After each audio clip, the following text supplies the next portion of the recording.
I backtested 174 trades and the results are shocking. But first, let me show you the exact strategy I used. Let's say that price goes up, price breaks this high right here. So market structure shift or a break of structure, whatever you want to call it, doesn't really matter. So we're going to say the orange line is the 15-minute time frame. Price comes down. We're looking for the exact same thing on a lower time frame. The red line is the 1 minute time frame. Price break structure on the higher time frame. Price retraces somewhat into either a level or just into the range. The 1 minute time frame does the same exact thing. We get a break of structure or a market structure shift with a fair value gap. Then I would look to take price at this fair value gap, cover the low or somewhere near the low, and aim higher for higher time frame levels up here, whether it's this high or a previous high or a gap or something. It's the same thing for if you're bearish, except obviously you would have a bearish market structure shift and it would be the reverse of this.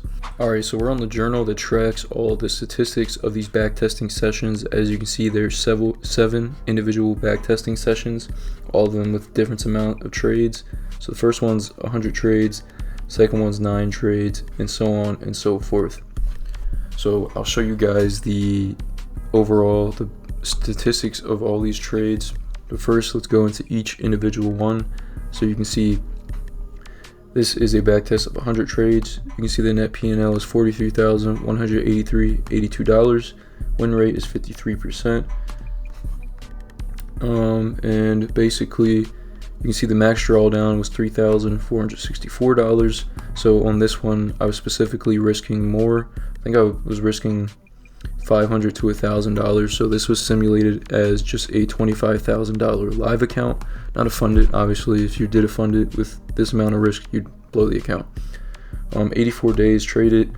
This was one trade a day, and on this one specifically was using the 1 hour time frame. All right. Now on all these other backtests, it is the 15-minute time frame and using the 1 minute for entries, but this first backtest was literally just using one time frame, which was the 1 hour. So on the second backtesting session, you can see started $25,000 balances. They're all $25,000 balances because most of them are backtests representing if you were trying to trade a funded account. So on this one specifically, I was taking as many trades as possible until I passed the account. So as you can see, the net P&L is $2,281.03. So this funded would have been passed if it was a funded account.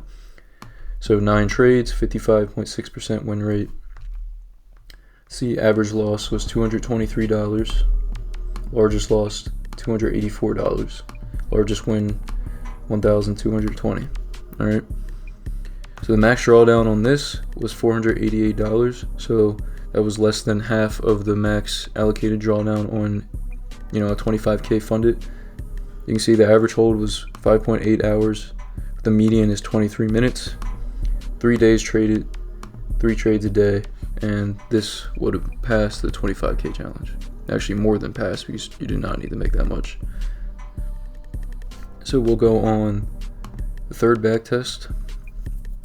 Okay, so you can see the net P&L is $1,738.73. So this one would have been passed. It took 18 trades. The win rate was 55.6%.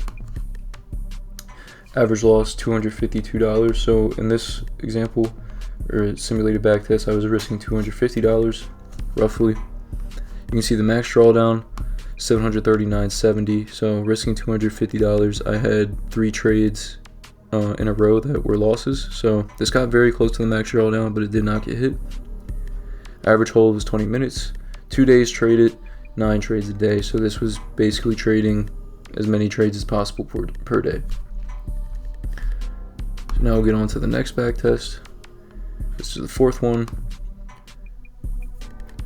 Obviously, you can see the net P&L is $1,441.88. So this one, I believe, would have been passed.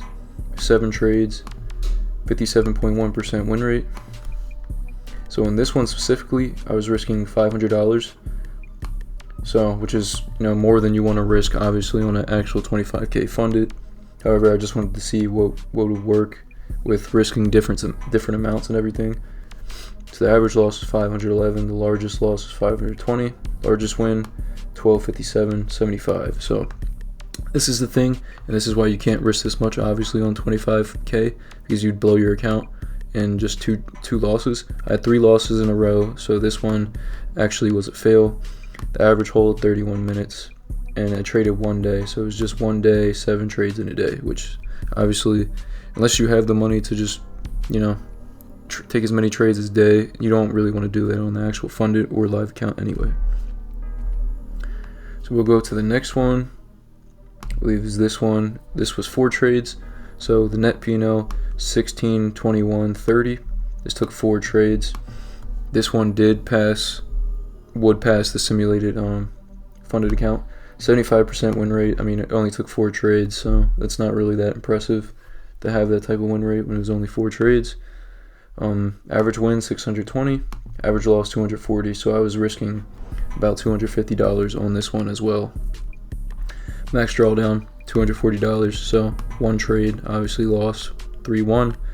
Average hold was 21 minutes, 4 days traded, and yeah, so that was that back test. So then we have this one. Now these ones are where I was back testing something more ideal, I guess you could say. This was using 1 trade a day, only trading between 9:30 a.m. Eastern Standard Time and 11 a.m. Eastern Standard Time, only 1 trade a day, still using the 15-minute time frame. So I can see the net P&L is $1,270.55, so that passed. 17 trades, 58.8% win rate. You can see the average loss was $70. I was risking around 100, some of them were slightly less. So the largest loss was $99, largest win $489.75. Max drawdown was $306.55. I believe that's because I believe it was 3 losing trades in a row, which is normal. 3 to 4. I've noticed from all these back tests is there are going to be times where you have 3, 4 losing trades in a row. It just happens if you hit a consolidation phase, especially. Average hold 20 minutes. So remember, I was only trading 1 trade a day, so 17 days traded. So risking $100, taking 1 trade a day, you would have passed in 17 days versus, the other backtesting sessions, which took, only a few days.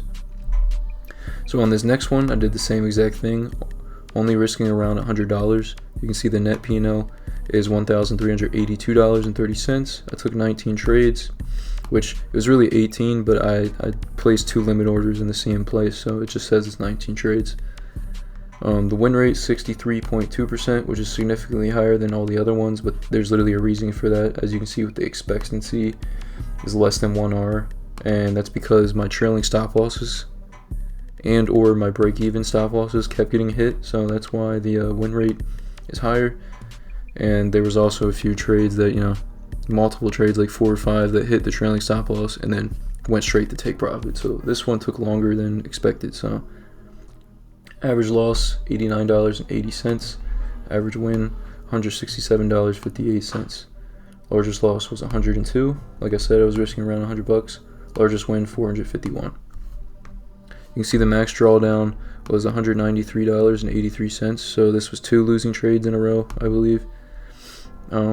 Average hold was 13 minutes, 18 days traded. The best day, I think I already said that, it was $451.60. Worst day, $102. So again, this was risking $100, 1 trade a day between 9:30 and 11 a.m. Eastern Standard Time. So these last 2 ones are probably more of what you might want to do, especially if you don't have the money to be losing on the funded accounts. These 2 back tests were better. You can see right here, 7 sessions, average win rate is 59.7%. Total P&L $52,824.80. That doesn't matter as much because of the first back testing session wasn't simulating a funded account, so that doesn't really matter. But you can see it's profitable, and total trades 174.